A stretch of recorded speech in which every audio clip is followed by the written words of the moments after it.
Bem, nós vamos ter que descobrir o que é a animação. A animação é a criação e a infusão da alma espiritual no embrião humano. Mas para saber o que é isso, temos que saber o que é alma. Segundo Aristóteles, a alma é o princípio pelo qual primeiramente vivemos, sentimos e entendemos. Vivemos, sentimos e entendemos. Esse conceito é abrangente, coloca a vida, a sensação e o pensamento ou entendimento sob um único princípio, que é a alma. Mas pensamento e sensação também se incluem na noção de vida. A vida inclui o pensamento, inclui a sensação, por isso a definição aristotélica pode se resumir em a alma é o princípio vital. Repetindo, em vez de dizer é o princípio pelo qual primeiramente vivemos, sentimos e entendemos, pode simplesmente dizer a alma é o princípio pelo qual primeiramente vivemos, porque sentir e entender são operações vitais também, tá? A alma é o princípio vital, definição simples e completa. Há 3 espécies de alma, de acordo com as operações que o vivente desempenha. São elas: a alma vegetativa, que preside a conservação do indivíduo pela alimentação e crescimento, e a conservação da espécie pela reprodução. Ela é própria dos vegetais. Os vegetais têm essas 3 operações: nutrição, crescimento e reprodução. São as operações básicas de um ser vivo. A alma sensitiva preside as sensações, os apetites e a locomoção. Ela é própria dos animais. A alma intelectiva ou racional preside o entendimento e a vontade. Ela é própria do homem, animal racional. Quantas almas tem um ser vivo? Uma, e apenas uma. Contrariando o seu mestre Platão, que dizia que nós tínhamos 3 almas, e que dizia que as almas transmigravam de um corpo para o outro, Aristóteles diz: cada ser vivo só tem uma única alma, e esta alma é própria daquele corpo. Não se pode mudar como se muda uma roupa. Então Aristóteles era contrário à reencarnação e contrário à multiplicidade de almas em um único corpo. Nisso ele corrigiu com brilhantismo os erros do seu mestre Platão. Mas se um indivíduo só tem uma alma, como ocorre isso? Nos animais, a alma sensitiva responde também pelas faculdades nutritivas. No homem, a alma racional responde também pelas faculdades nutritivas e sensitivas. Aristóteles faz com as almas a comparação das figuras geométricas. Isto aqui é uma citação de Aristóteles, tá? No tratado dele sobre a alma.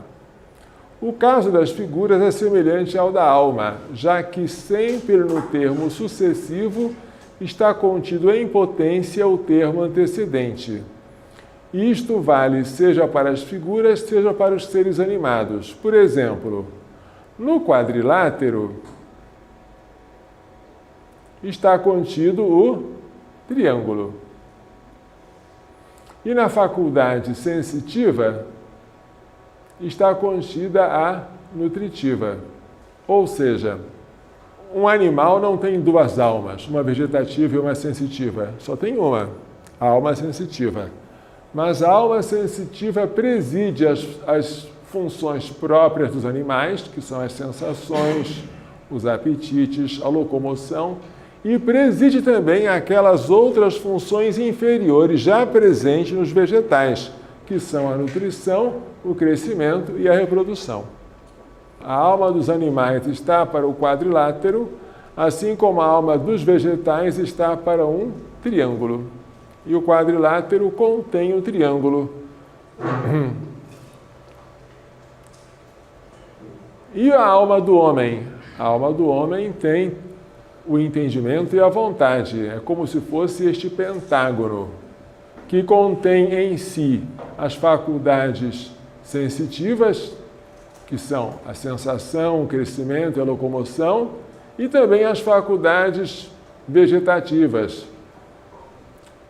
que são a alimentação, o crescimento e a reprodução.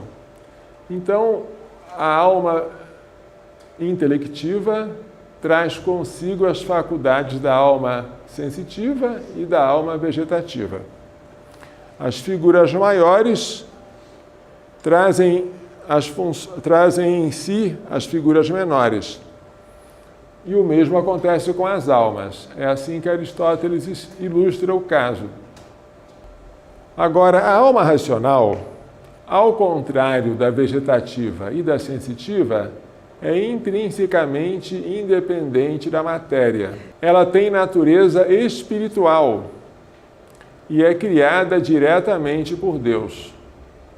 Ela não pode ser produzida a partir dos corpos, nem das almas dos pais. Essa doutrina, condenada pela Igreja, é chamada traducianismo. O traducianismo foi defendido por Tertuliano e foi conjecturado por Santo Agostinho. Tradux quer dizer muda, rebento.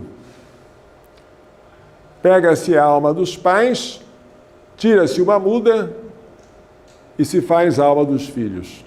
Errado. A alma humana é criada diretamente por Deus. Ela não tem origem na alma dos pais, nem nos corpos dos pais. Tertuliano, que era materialista, é incrível como uma pessoa da inteligência dele, da riqueza de cultura, afirmasse que a alma era corporal. Ele dizia que a alma do filho vem a partir da alma do pai, mas que ambas as almas são corpóreas.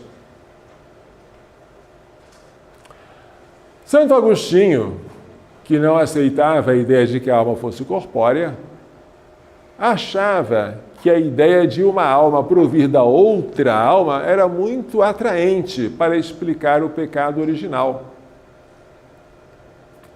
Se nós tivéssemos as nossas almas vindas de Adão, então isso explicaria porque até hoje estamos sofrendo as consequências do pecado dele. Mas ele nunca chegou a afirmar, ele só supôs, sentiu-se atraído, não conseguiu provar e não conseguiu rejeitar também. Santo Agostinho, que eu saiba, viveu e morreu sem chegar a uma conclusão definitiva sobre a origem da alma. Mas hoje o catecismo nos dá isso de presente. Catecismo número 366. A Igreja ensina que cada alma espiritual é diretamente criada por Deus, não é produzida pelos pais e é imortal. Ela não perece quando dá separação do corpo na morte e se unirá novamente ao corpo na ressurreição final. Este parágrafo é riquíssimo. Ele fala sobre a origem, sobre a natureza, sobre o fim da alma. A natureza espiritual, origem, criada diretamente por Deus, não é produzida pelos genitores ou pelos pais, nem pelo corpo, nem pela alma deles. É imortal, ou seja, não perece no momento da morte, no momento em que o corpo se separa dela. E ela vai se unir novamente ao corpo no momento da ressurreição. Esta é a nossa fé. A doutrina cristã tem a ressurreição como um dos seus artigos.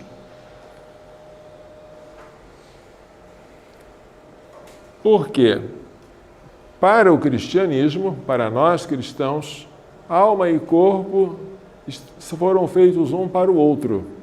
A alma separada do corpo pode estar no céu, vendo a Deus face a face, mas ela ainda não é o homem completo, está faltando o corpo.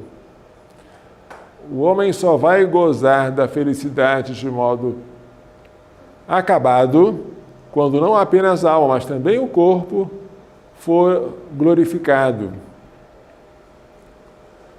Então isso vai acontecer no último dia. Aristóteles pensava que o embrião era produzido a partir da mistura do sêmen do homem com o sangue da mulher. Veja o que ele dizia. Chamo embrião, em grego, kyema, a primeira mistura da fêmea e do macho. Sem microscópio, Aristóteles não era capaz de saber que existiam duas células que se uniam. O que ele sabia era da existência de dois líquidos. Da parte do homem, o sêmen. Da parte da mulher, o sangue. O sangue era como que coagulado, como ocorre com o leite na presença de um coalho. Então, o sangue da mãe era coagulado pela influência do sêmen e daí se desenvolvia o embrião humano. Costuma-se atribuir a Aristóteles a teoria de que o embrião primeiro tem uma alma vegetativa, que depois é substituída por uma alma sensitiva, a qual, por fim, é substituída por uma alma racional. Haveria, assim, no desenvolvimento embrionário, uma sucessão de almas. Esta é uma interpretação da tese de Aristóteles. Uma interpretação que não é universal, mas foi a interpretação que Santo Tomás de Aquino adotou. Ou seja, segundo Santo Tomás de Aquino, do século XIII, o embrião inicialmente é informado por uma alma vegetativa.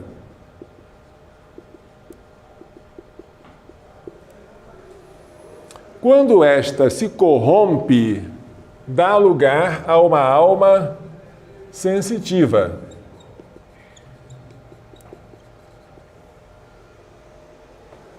Por fim, esta última se corrompe e dá lugar à alma racional.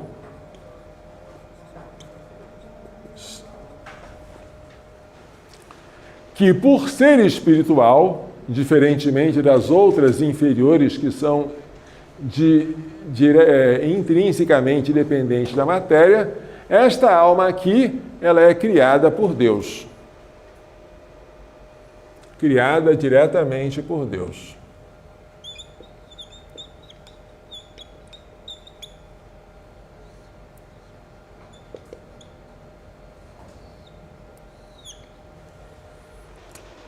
Repetindo, segundo a interpretação que Santo Tomás deu de Aristóteles, haveria uma sucessão de almas no embrião. Primeiro, a alma vegetativa, com as funções de nutrição, crescimento e reprodução. Depois, a alma sensitiva, que acrescentaria a elas a função da locomoção, da sensação, do apetite. E, por fim, a alma racional. Se bem que esta alma racional, ela seria originada por criação. A alma racional não provém das almas inferiores, porque ela é de natureza diversa. Isto aqui, a criação e a infusão da alma racional por Deus, é chamada de animação.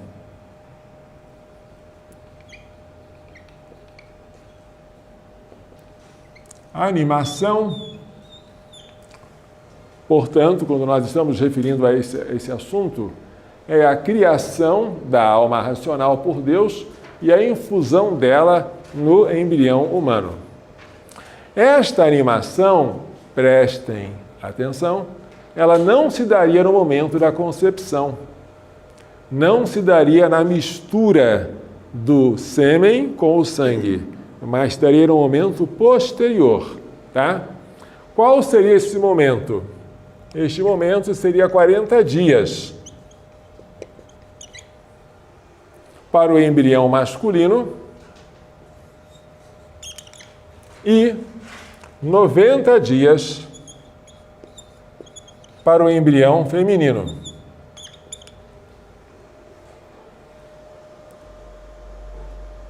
Esta, repito, é a interpretação de Aristóteles. Esta tese é chamada de animação mediata ou retardada. Por quê? A criação e infusão da alma não se dá no momento da concepção, mas se dá no momento posterior. O interessante é perguntar por que esses dias e essa diferença de dias. É porque Aristóteles fala que quando a criança é um menino, a mãe começa a sentir os primeiros movimentos aos 40 dias. Quando é uma menina, aos 90. Se é de um sexo, o movimento do lado direito. Se é do outro sexo, o movimento do lado esquerdo. Mas Aristóteles diz que isso também não é uma regra geral, que pode haver variações. Ele fala só de movimentos, mas esses movimentos foram interpretados como o momento em que o embrião recebe uma alma espiritual, o que é muito mais do que Aristóteles disse. Mas isso entrou para a tradição. O embrião masculino, excluindo o embrião de Jesus. Excluindo, né? Porque nunca se admitiu que para o embrião de Jesus isso aqui acontecesse. O embrião masculino, ele seria animado aos 40 dias e o embrião feminino aos 90. Tá? Bem, então haveria aqui uma progressão de almas e uma animação mediata ou retardada. Tá bom? Esta é uma tese defendida por Santo Tomás, interpretando Aristóteles.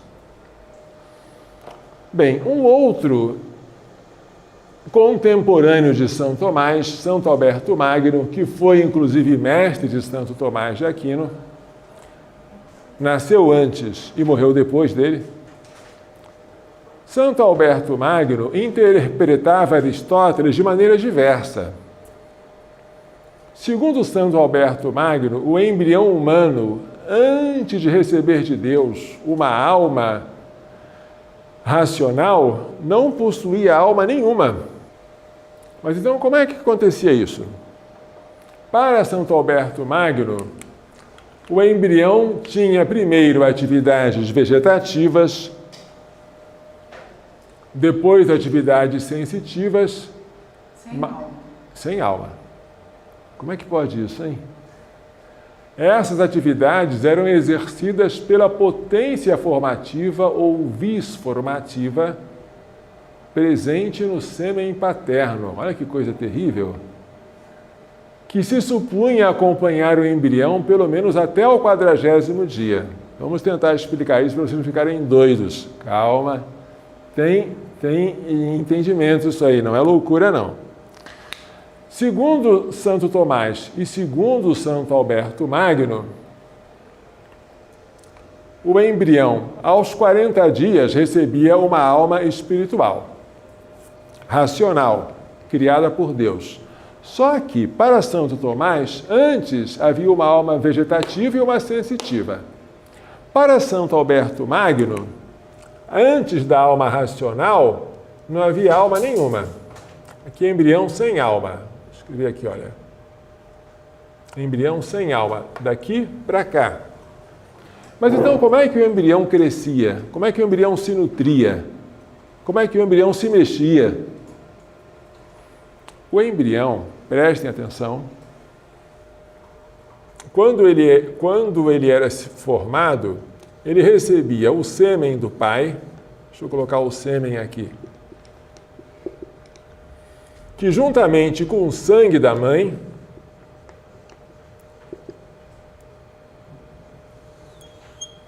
formava um coágulo, que era o embrião. Mas, prestem atenção, o sêmen do pai, segundo a embriologia da época, ficava presente em volta do embrião durante muito tempo, pelo menos 40 dias. Por quê? Porque era tarefa do sêmen paterno construir o embrião, fabricá-lo. Havia no sêmen do pai uma potência, uma força chamada vis formativa, potência formativa, que era como um pedreiro que estava construindo uma casa. Era ele que formava. A mãe fornecia a matéria, o pai a forma.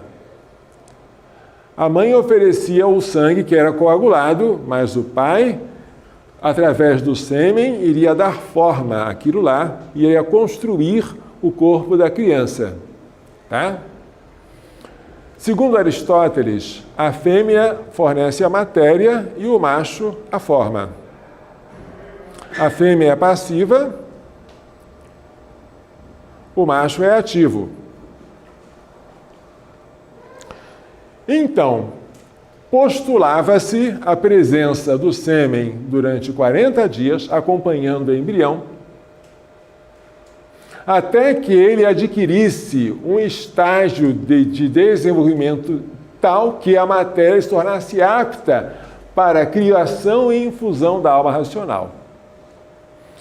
Então, a ideia da vis formativa, vou tentar escrever aqui, da vis formativa presente no sêmen, e é por isso que o sêmen era espumoso, por causa da presença de um ar quente dentro dele.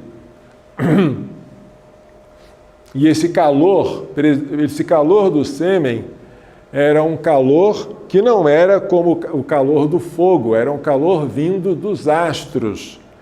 Por isso que Aristóteles diz que o homem gera o homem com o sol. É diferente, porque havia 4 elementos: água, terra, ar e fogo. Mas o calor procedente, que é responsável pela geração, não é o calor do fogo, é o calor do sol. Certo? Então veja bem, o sêmen do pai fazia então com que o embrião fosse formado. Para Santo Tomás, havia uma mudança de almas, alma vegetativa e alma sensitiva. Para Santo Alberto Magno, não precisa de alma vegetativa nem de sensitiva. O sêmen do pai responde por todas as funções do embrião enquanto ele não for animado com uma alma racional. Essa é a tese de Santo Alberto Magno. Mas, curiosamente, nenhum dos dois disse: vamos jogar fora a vis formativa. Isso não precisa. Não, nenhum dos dois. Todos os dois acharam que a vis formativa era necessária. Era algo postulado, mas sem ela não funciona. Isso tem uma razão muito séria, que nós vamos explicar.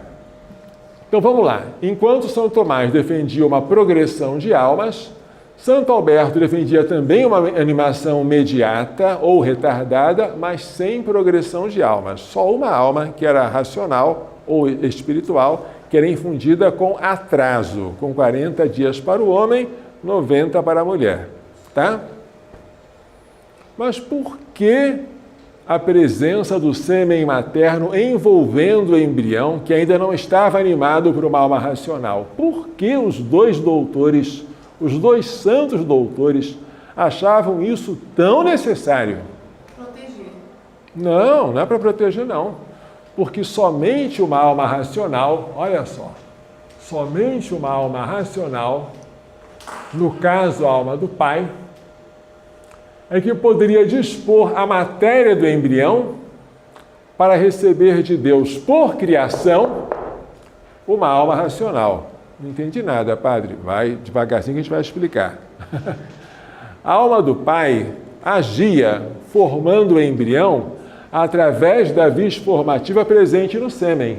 De onde veio o sêmen? Do pai.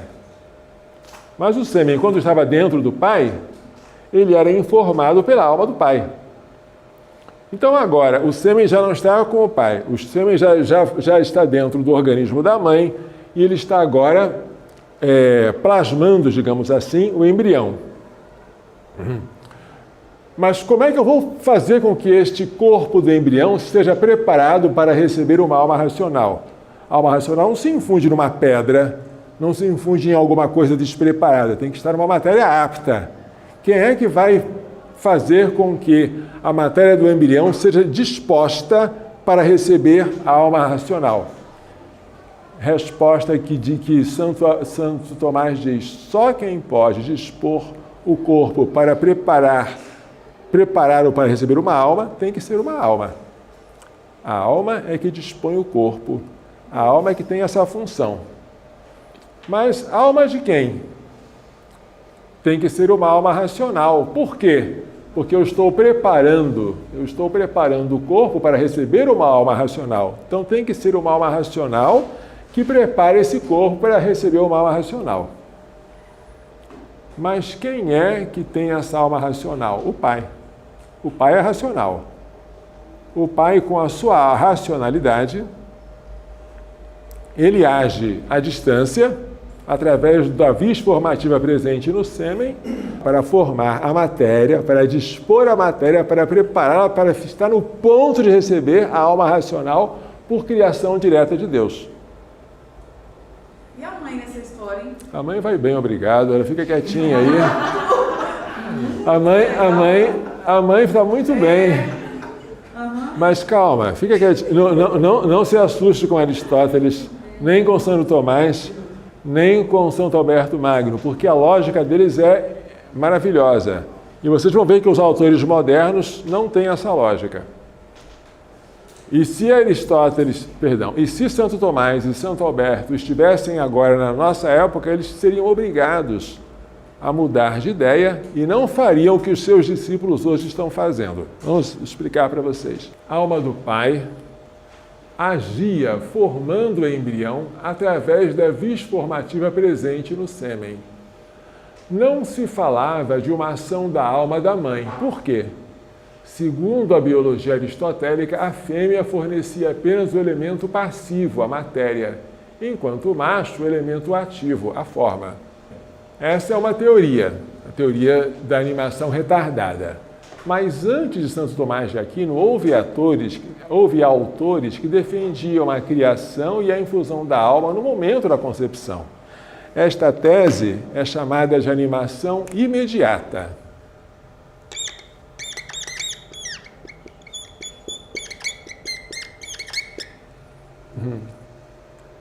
Esta tese da animação imediata foi defendida, por exemplo, por São Clemente de Alexandria, que era grego, por Lactâncio, que era latino, por São Gregório de Nissa, grego, e, sobretudo, por São Máximo Confessor, grego. Então, havia duas teses, a animação mediata, ou retardada, e a animação imediata. Vamos colocá-la aqui para a gente entender. A animação imediata, defendida pelos imediatistas, e a animação mediata ou retardada, defendida pelos mediatistas. Tá bom? Pergunta de prova. O que Santo Tomás era? Era um mediatista ou um imediatista? Ele era um mediatista. E São Gregório, e São Clemente de Alexandria, o que ele era? Imediatista. E São Máximo Confessor, o que ele era? Imediatista. Ótimo. Mas o que eu percebi no meu estudo de Santo Tomás de Aquino é que ele não chegou a conhecer a tese imediatista. Apesar de ele viver no século XIII, e portanto bem depois desses autores aqui, eu percebi que ele não conheceu a tese de que a alma é criada e infundida por Deus no momento da concepção. Porque Santo Tomás, quando conhece uma doutrina e não concorda com ela, ele expõe e refuta. Ele nem sequer chega a expor. Até o ponto que eu sei, São Tomás não conheceu a doutrina de São Máximo, que foi o maior defensor da animação imediata. Pode ter conhecido esse autor, talvez por alguma antologia, quer dizer, uma coleção de alguns escritos dele. Pode ter conhecido esse autor por meio de São João Damasceno, mas ele não deve ter penetrado na sua defesa da animação imediata. O doutor Angélico é Santo Tomás, chamado assim, seja pela sua pureza angélica, seja pela sua doutrina sobre os anjos. O doutor Angélico não faz menção de nenhum deles, a não ser São Gregório de Nissa. Mas este São Gregório de Nissa, ele interpreta como se fosse traducianista. Ele interpreta a tese de São Gregório de Nissa como se ele dissesse que a alma do filho se origina da alma do pai. É digno de nota o silêncio do Aquinate é São Tomás, acerca de São Máximo, que entre todos foi o que melhor expôs e defendeu a tese imediatista. Conclui-se, prestem atenção, que Santo Tomás não conheceu a tese da animação imediata. Prestem atenção.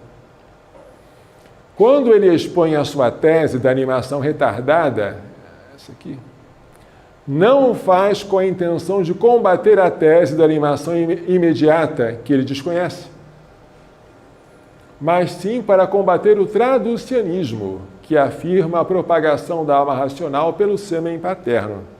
Então ele apresenta Santo Gregório de Nissa como um suposto defensor desta tese e ele combate essa tese.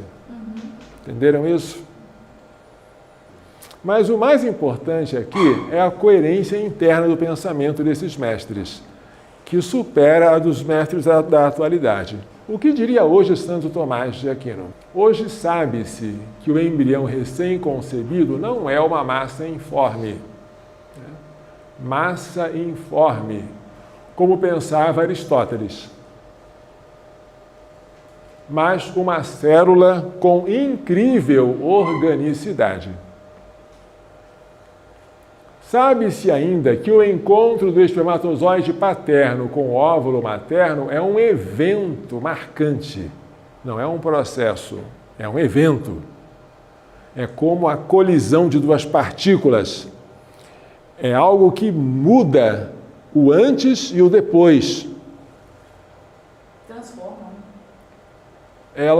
O evento pode ser acidental, como numa colisão elástica, ou pode ser substancial, como numa reação química, em que os reagentes dão origem aos produtos. Mas o evento é uma coisa que ocorre num tempo significativamente pequeno, em relação ao que vem antes e ao que vem depois. É diferente do processo. O processo é alguma coisa paulatina, não é brusca. A penetração do óvulo pelo espermatozoide é um evento, não é instantâneo. O evento também dura um tempo, mas o tempo dele é bem pequeno em comparação com o que precede e aquilo que segue. Este evento produz a perda da individualidade dos gametas e o surgimento de um novo indivíduo. Os gametas deixam de existir como tais e surge um novo indivíduo, que agora é o ovo ou zigoto humanos.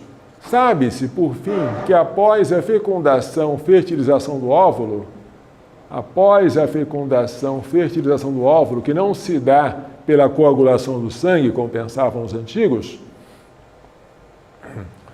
Os espermatozoides restantes não permanecem por 40 dias, mas morrem logo. Ou seja, essa tese aqui é uma conjectura que se mostrou falsa, desmentida pelos fatos. E agora? Não se pode, portanto, recorrer à suposta vis formativa presente no sêmen paterno para explicar a disposição do corpo do embrião para receber a alma racional. Não pode mais isso. Então agora eu pergunto, como é que você hoje consegue ser mediatista? Essa é uma pergunta boa e eu quero resposta. Poderia o embrião por si mesmo, prestem atenção,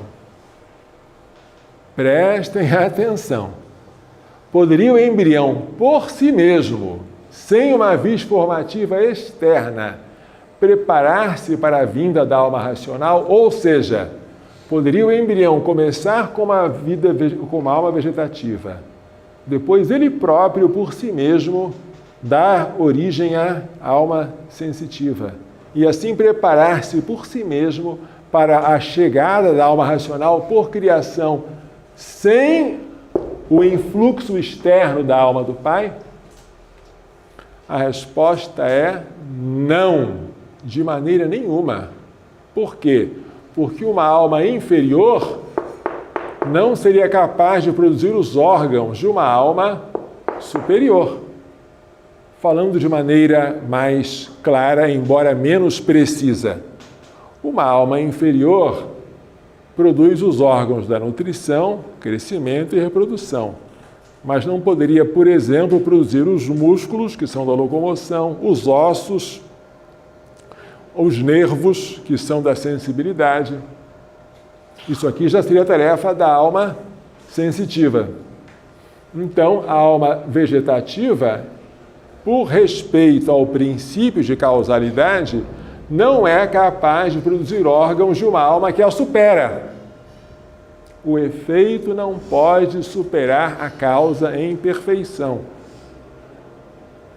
Estão entendendo isso, gente? A perfeição do efeito não pode superar a perfeição da causa. O embrião de Santo Tomás e de Santo Alberto Magno não tem potência ativa para se tornar um homem adulto. Não tem. O seu desenvolvimento depende de um agente externo, que no caso é a alma do pai, que age através do sêmen, através da vis formativa presente no sêmen, mas é absolutamente necessário isso aí.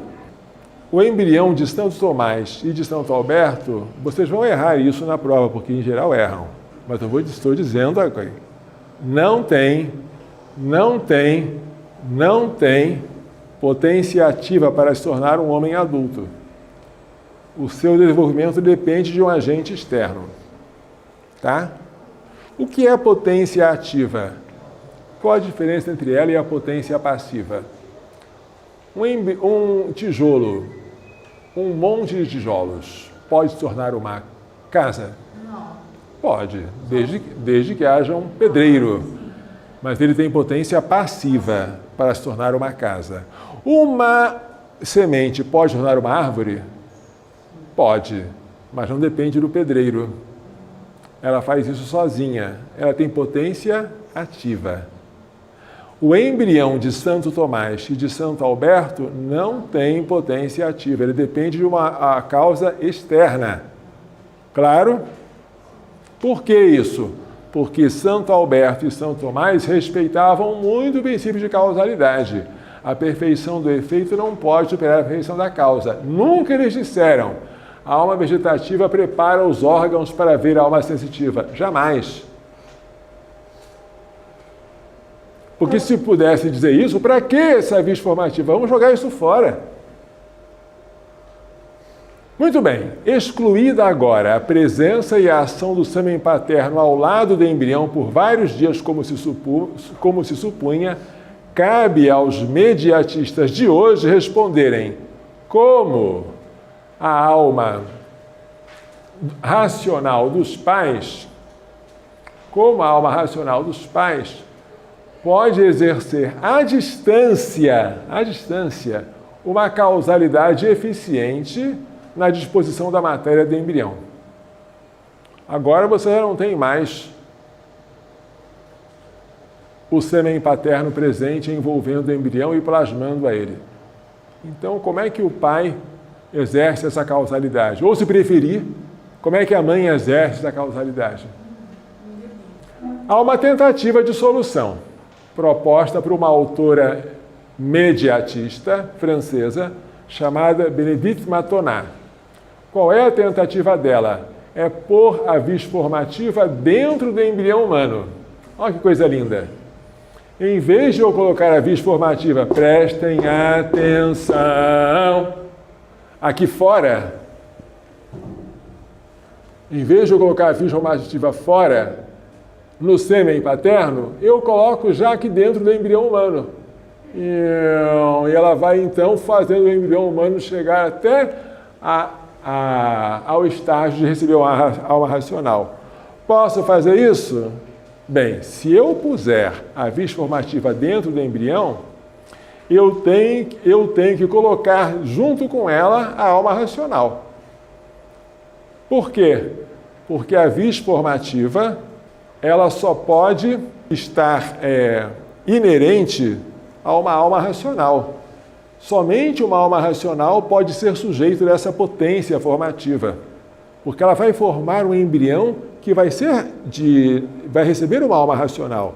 Então, só uma alma racional é que vai ter uma potência formativa para preparar o embrião para receber a alma racional.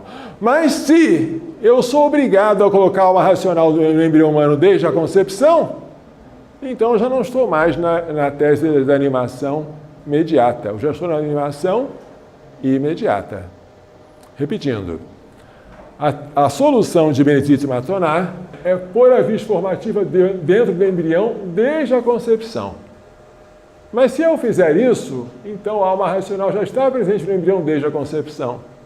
Então já não estou mais defendendo a animação mediata, estou defendendo a animação imediata. Tá? A animação retardada tem um preço. O preço é uma causa eficiente externa para dispor a matéria, que naquela época se supunha ser a alma racional do pai agindo através da vis formativa presente no sêmen. Agora que isso aqui já não pode mais, o que eu faço? Coloco a vis formativa dentro do embrião, desde a concepção? Se eu quiser colocar, então eu tenho que colocar junto da vis formativa a alma racional. Aí acabou com a tese mediatista que eu queria defender. E se eu não colocar a vis formativa desde a concepção?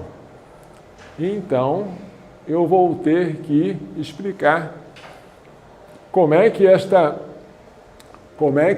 alma racional se forma depois e não desde o início.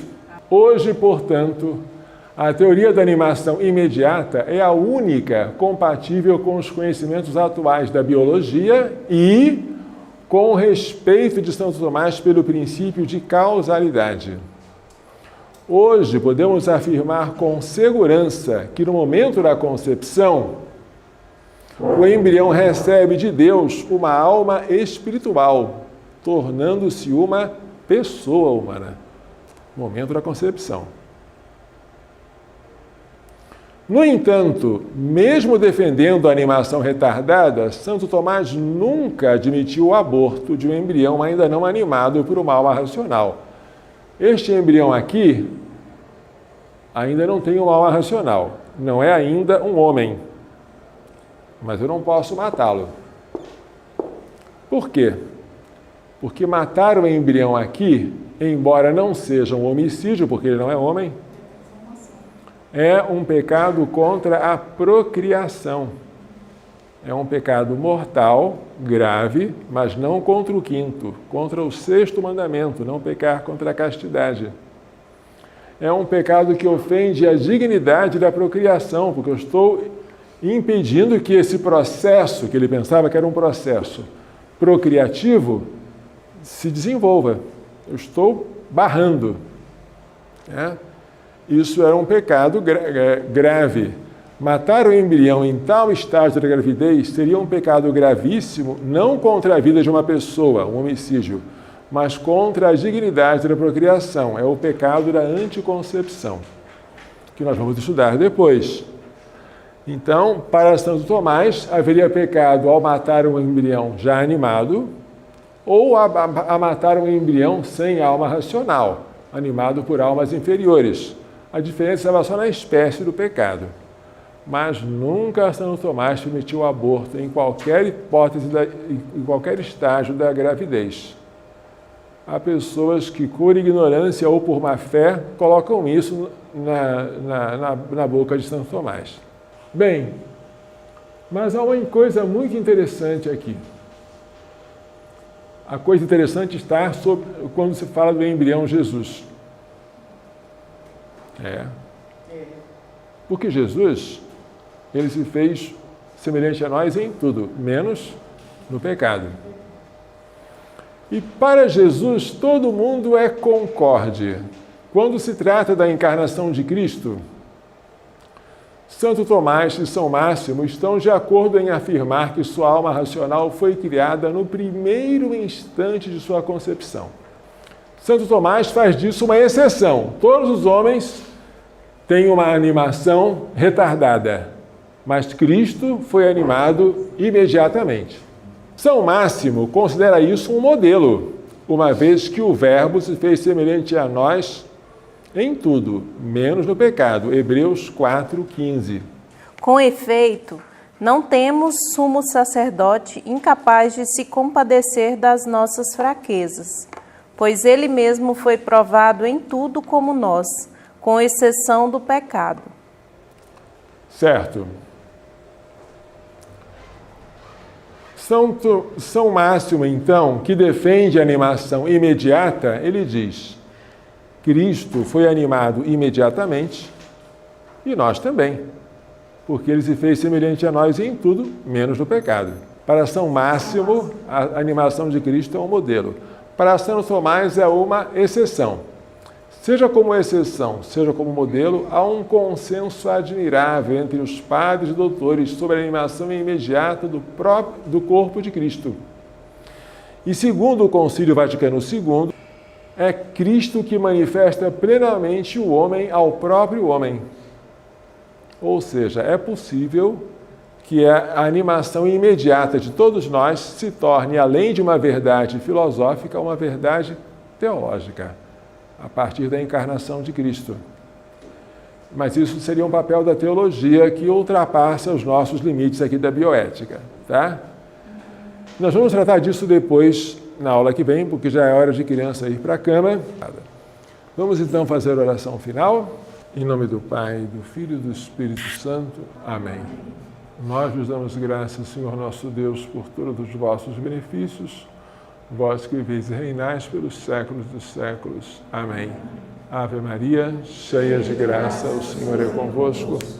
Bendita sois vós entre as mulheres, bendito é o fruto do vosso ventre, Jesus. Santa Maria, Mãe de Deus, rogai por nós, pecadores, agora e na hora da nossa morte. Amém. O Senhor esteja convosco. Abençoe-vos Deus Todo-Poderoso, Pai, Filho e Espírito Santo.